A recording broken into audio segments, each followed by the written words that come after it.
धरती विनाश की ओर बढ़ रही है और भारी दबाव और समुद्री हलचल की वजह से धरती को संभालने वाली टेक्टोनिक प्लेट्स टूटने की खबरें सामने आई हैं। अगर यह हुआ तो क्या धरती बच पाएगी? वैज्ञानिकों ने दावे किए और रिसर्च की, ये डराने वाली हैं। आप रिपोर्ट देखिए।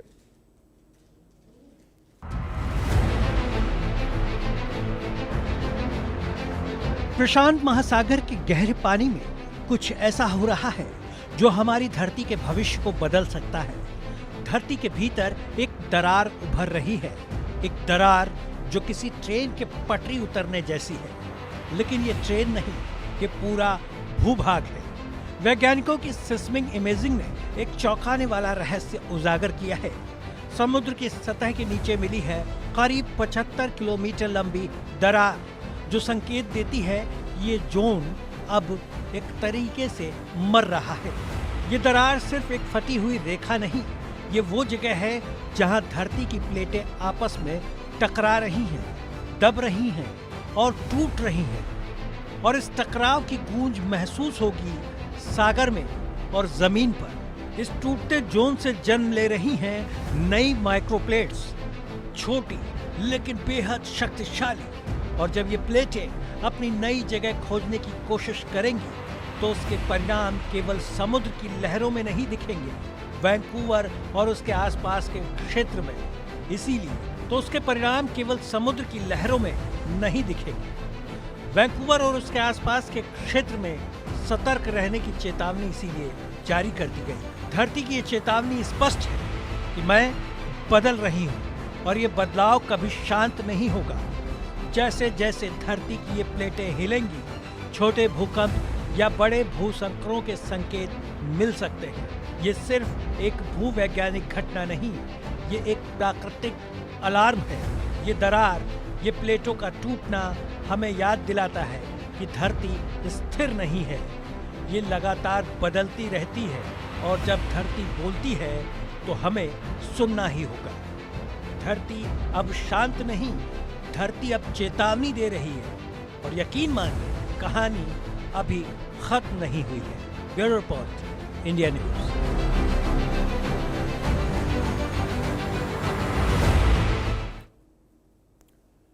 तो आपने ये खास रिपोर्ट देखी। ये रिपोर्ट हर किसी को डराने वाली है, चौंकाने वाली है, क्योंकि जिस तरीके से यहां वैज्ञानिकों के द्वारा दावा किया गया है, इससे हर कोई डरा सहमा नजर आया है। और हर किसी का एक ही सवाल है कि क्या धरती खत्म होने वाली है? क्या धरती का विनाश हो जाएगा टेक्टोनिक प्लेट्स की हरकतों की वजह से और हलचल की वजह से? इसी विषय पर बातचीत करने के लिए हमारे साथ जीएसआई के पूर्व डायरेक्टर जुड़े हैं, डॉक्टर विजय कुमार जोशी जी। सर, बहुत स्वागत सबसे पहले तो आपका। और जो ये दावा किया जा रहा है रिपोर्ट्स को लेकर, और ये रिपोर्ट्स बड़ी चर्चित है सर, क्या सर ऐसा पॉसिबल है कि टेक्टोनिक प्लेट्स की हलचल इतनी ज्यादा बढ़ सकती है कि पृथ्वी का ही सर्वनाश हो जाए? देखिए, मैं आपको इस बात को दर्शकों को समझाने की चेष्टा करता हूँ जी। आज से 2 अरब 40 करोड़ 2 अरब 400 करोड़ साल पहले, सॉरी 2 अरब 40 करोड़ साल पहले जी।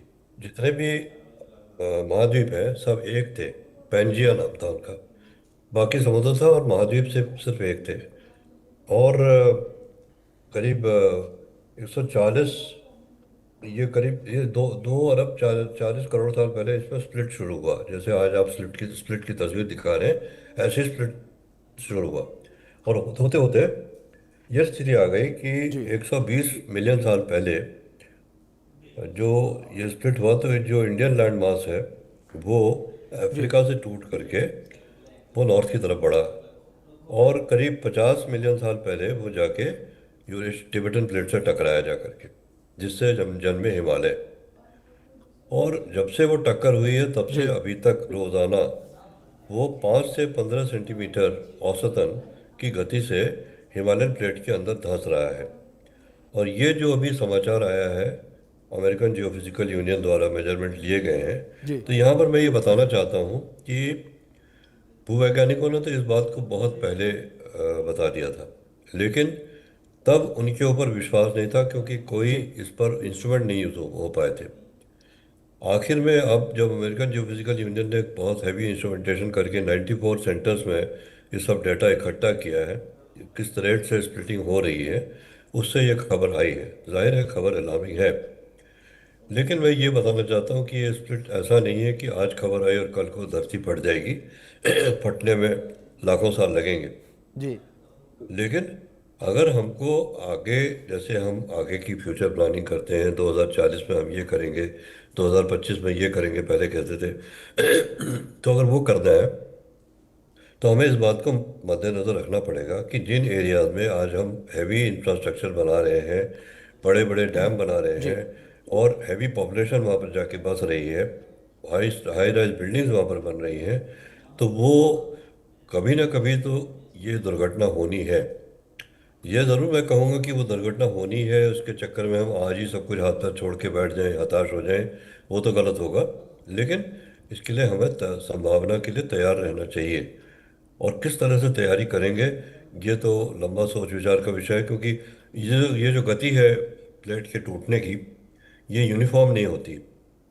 ये तेज भी हो सकती है और धीमी हो सकती है, रुक भी जी सकती है। जी तो मोटा सर, मोटी ये बात। जिस तरीके से इन तमाम चीजों का आपने जिक्र किया, इस बीच लेकिन एक सवाल और है लोगों का कि क्या इस महातबाही को, क्या इस महाविनाश को रोकने का कोई साधन है, कोई उपाय है? क्या आप सूरज को उदय होने से रोक सकते हैं?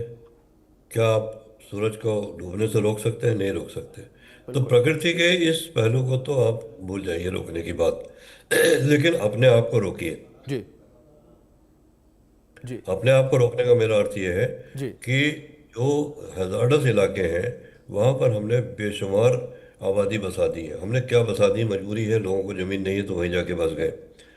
जैसे कि हमारे हिमालय क्षेत्र है, वहाँ पर जितनी आबादी बसेगी, आबादी का दबाव बढ़ेगा, उतना ही उन लोगों के लिए खतरा होगा। और वहाँ के निवासियों के लिए तो वो खतरा अभी भी है। ये ये तो जब फटेंगे तब फटेंगे, अभी भी भूकंप तो आएंगे ही ना। तो हमें उसके लिए तैयार रहना चाहिए। जी बिल्कुल।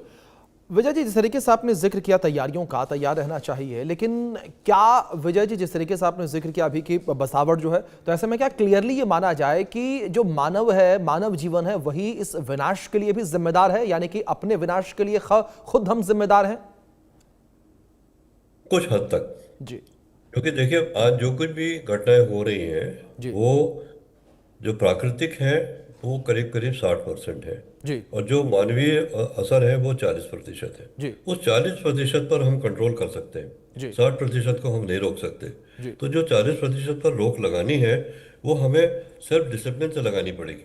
क्या होता है देखिए, मैं एक छोटा सा उदाहरण देता हूँ। बिल्कुल सर। मेरे पास पैसा है, मैं चाहता हूँ कि नैनीताल में एक हाई राइज होटल बना लूँ, तो एज पर रूल तो वहाँ मैं कुछ कर ही नहीं सकता, जी लेकिन किसी न किसी बहाने से होटल बन जाता है। जी या एक ये उदाहरण है खाली।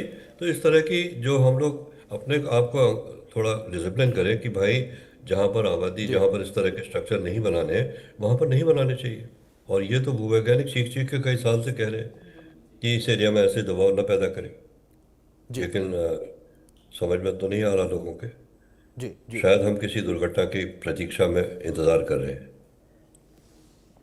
बिल्कुल। विजय जी, दूसरी ओर जिस तरीके से अभी हाल फिलहाल के दिनों में हमने देखा कि जो भूकंप की घटनाएं हैं वो काफ़ी ज़्यादा बढ़ गई हैं सर। जाहिर तौर पर आप जिस तरीके से इन सब चीज़ों से ज़्यादा रिलेट कर पाते हैं हम लोगों से ज़्यादा, और इसके जो खगोलीय कारण हैं उनको भी आप समझ सकते हैं। तो ऐसे में क्या विजय जी ये माना जाए कि एक तरीके से शुरुआत है, ये आहट है, या किसी तरीके की चेतावनी है?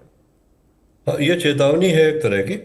और जहाँ तक घटनाओं के बढ़ने का सवाल सवाल है, जी तो हमारी जो धरती है ऊपर से बड़ी शांत दिखाई देती है, बिल्कुल लेकिन सर। इसके अंदर चल रहा है, हर समय चल रहा है। जी और वो हमारे कंट्रोल में है नहीं। जो अंदर एक हीट का सोर्स है, वो कंटिन्यूसली हीट प्रोड्यूस कर रहा है, जनरेट कर रहा है। तो नेचुरली जी जब वो हीट प्रोड्यूस हो रही है, तो उसका कहीं ना कहीं असर तो आएगा इस सरफेस के ऊपर। और वो कब आएगा, कैसे आएगा, ये प्रेडिक्ट करना तो मुश्किल है। लेकिन हमें मालूम है, और मालूम होते हुए भी अगर हम तैयार नहीं हुए तो ये हमारी गलती। बिल्कुल सर। लेकिन सर, इस बीच एक सवाल और जो लोगों के जहन में लगातार उठता हुआ नजर आ रहा है कि जिस तरीके से जो बड़ी बड़ी हाई राइज बिल्डिंगें बन रही हैं, क्या उनका भी इसके अंदर कोई योगदान है? क्योंकि जाहिर तौर पर जिस तरीके से पहले आपने भी जिक्र किया कि पहाड़ों पर तो दबाव पड़ता नजर आ रहा है, लेकिन जो समतल इलाकों में ऊंची ऊंची इमारतें बन रही हैं, जिस तरीके से 100 मंजिला इमारतें हैं, 50 मंजिला इमारतें हैं, क्या इनका भी कोई इम्पैक्ट है? इनका इम्पैक्ट तो उतना नहीं मैं कहूँगा, लेकिन अगर अर्थक्वेक आया तो जी जैसे एल्यूवियम के क्षेत्र में अगर अर्थक्वेक आया जी तो वहाँ पर आमतौर से तो ये इमारतें सुरक्षित हैं, लेकिन अगर जी किसी वजह से जो नीचे की बालू है वो मेल्ट कर गई, बहुत ज़्यादा हीट जनरेट हुई और वो मेल्ट कर गई, तो उससे पूरी की पूरी इमारत नीचे धस जाती है। गुजरात के अर्थक्वेक में ऐसे ही हुआ था, जबकि हमारा सेकंड फ्लोर जो है वो ग्राउंड फ्लोर बन गया था। तो इस तरह की घटना अगर हो गई तो वो तो महाविनाश का कारण होगी। जी तो हमें गो की पूरी चेष्टा रहती है कि भूकंप रोधी भवन बने, लेकिन मुझे मालूम नहीं कि यदि कभी इन भवनों का ऑडिट हुआ है कि ये भूकंप रोधी हैं कि नहीं है। ऐसा कोई ऑडिट हुआ है, ऐसी कोई रिपोर्ट आज तक मैंने सुनी नहीं।